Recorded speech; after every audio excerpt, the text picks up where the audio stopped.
Բարև ձեզ։ Մեծ հարց է։ Քարոզիչ Սոլովյովի ինքնաբռնկումը մեր պատվին էր, թե ներքին ախտորոշում ընդամենը։ Ամեն դեպքում, եթե նրա նպատակը Հայաստանում եւ Հայաստանից դուրս հակառուսական ալիք բորբոքելն էր, դա նրան հաջողվել է, ընդ որում Կովկասից մինչև Միջին Ասիա։ Ավելին հաջողվել է անկյուն քշել հայաստանյան երկրպագուներին, այդ թվում հայ-ռուսական բարեկամության կարկատաններով զբաղված դեսպան Կոպիրկինին։ Էլ չեմ ասում, ինչ տհաճ փակուղի է մտցրել ժամանակին իրեն Հայաստանի պետական պարգև նվիրածներին ու հոտնկայց ծափահարածներին։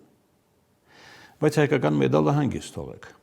Այս հանգրվանում այդ մեդալով նա մեր երկրի իմունիտետն այնքան է բարձրացնում, որ քիչ է մնում հավատալ, թե մենք իսկապես Մոսկվայի համար Վենեսուելայից ավելի կարևոր ենք։ Երևի Կովկասյան եռյակից մյուսների կարևորությունն արդեն սպառված է կամ տանուլ տված։ Հատկապես Սոլովյովի պաշտպանած Արցախի անկումը փաստաթղթավորելուց հետո, որովհետև ով նա գոնե լավ գիտի, որ ավելի քան 100 տարի առաջ բոլշևիկների հատուկ գործողությունը Կովկասում իրագործվել է հենց Ադրբեջանի տարածքով եւ միջոցով։